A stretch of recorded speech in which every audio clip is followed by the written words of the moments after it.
And howdy do! Hey, This is my second look at the Hermitage Dorado, their single hop series. It's my second video, so here's what I did. I poured a little glass, about like this, more or less. Another glass, a different glass.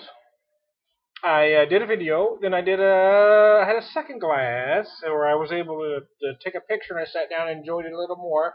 Now, this is my third glass from this 22-ounce bottle, but it's my second video because, well, I wanted to let it evolve, let it sit out and kind of, just warm slightly because I started with the range probably at about 42 degrees.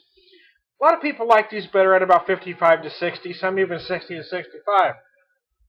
I like to start out somewhere between 40 and 45 and then gradually let it warm. And I have conceded that I certainly do get bigger flavors and other flavors as it warms without a doubt. But I also feel that while it's colder, you do get certain flavors that you don't get when it warms. So that's why I personally like to, especially when I have a bottle this big, like to start with it a little warmer or a little colder and just let it slightly warm as it goes. So, how about that? The Beer Whisperer has an occasional lucid moment. Don't miss it! Anyways, I digress! Hey, wow, I, I noted in the first video that the aromas on this are absolutely exquisite, and they are.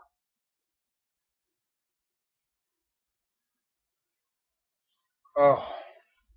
The flavors are equally exquisite, and I stated in the first video that it was my first glass, but I called it a buy again because, well, I don't give grades or ratings.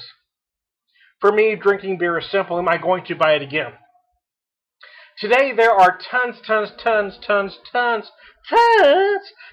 craft beer options. So if a beer's going to cost X amount, this one runs about $6 a bomber, or $5 a bomber rather, somewhere in there. I can't remember now. I think it was $5.95, some $5.98, something like that. Might have been $4.98. Who the hell remembers now, right? I don't know, man. I think it was $4.98 actually, but who the hell cares? Well, if a beer's going to cost me X amount, it can't be just good. It can't be just enjoyable. There has to be something about it that makes me want to go back to it. You know what I mean? I've tried a lot of beers through the aisles. There's a lot of $9 6-pack beers, a lot of $10 6-pack beers. What makes me want to buy that one again and not buy something new that just come in? Or buy something else. So there has to be something special or spectacular about it. This one, I believe, does do that. Exactly what that. I don't know if there's one particular thing I can put my finger on, but there are flavors in here. They're just beautiful that are going to etch themselves in my mind. Yeah, I'm going to call this a buy again. I guarantee you, I will buy this beer again. I noted rather. What I meant to say was they mentioned some flavors here to look for in their description: tropical fruits, pineapple, mango, resinous pine.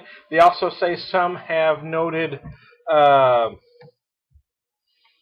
watermelon, candy, and such things, and stone fruit. I noticed I didn't get the watermelon and candy, and yet I still don't get those. I do get the stone fruit big. I'm actually, as this warms, I'm getting more of the resinous pine. I'm also getting some bigger, sharper, peppery peppercorn type notes on my tongue late as it finishes. And I started noticing it there as I finished my first glass, but it wasn't big. But I'm really noticing, and I noticed it again in my second glass, but in this third one here, I'm even noticing it more. The pine is bigger, the pepper is bigger. I certainly do get the mango and pineapple that they suggest. I'm going to take it a step further and say papaya as well. Oh, 7%, 55 IBUs. That is incredibly frickin' deceptive. It feels a lot bigger than 55 IBUs. It does. It feels huge. This really is. Forget about for you hop heads out there.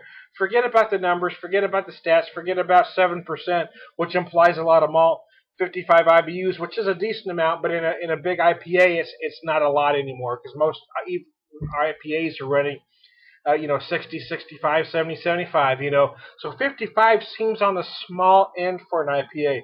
Do not be fooled. This feels a lot bigger. You may, if you just drank this without reading, you may think it had 80 IBUs. It's just huge. It is in your face.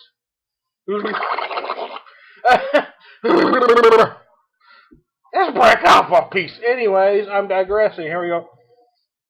It does feel big. There's a lot of flavors. It is incredibly enjoyable, and I actually have enough beer here to do, to do one more video. I hate it when that happens, man. I drop the cap. Wow, damn. Anyways, let me finish this up. I'm going to do one more video. This beer is absolutely exquisite. It is a buy again. If you haven't had it, you should try it. I do like the Dorado hop. It's funny amongst beer geeks. We like to think we're better than the macro drinkers. We like to think we have these refined palates. But beer geeks are as susceptible to marketing as macro drinkers. We really are. So you tend to get, as soon as you hear certain, Citra is kind of the darling hop at the moment. So anything with Citra on it, beer geeks are going to flock to your store. Give me the Citra, give me the Citra, give me the Citra. This hop should be that popular amongst beer geeks. This is a beautiful hop. It is big. It is tasty. There's a lot of flavors, but I mean, it's just absolutely beautiful, man. It's beautiful, man. Let me bring it in, man. Can't we all just get along? And there we go. It's time to Beer Whisper. Ooh, I am really enjoying the hell out of this beer. If you haven't had it before, let me show you the bottle here. You really should give her a try. She is tasty.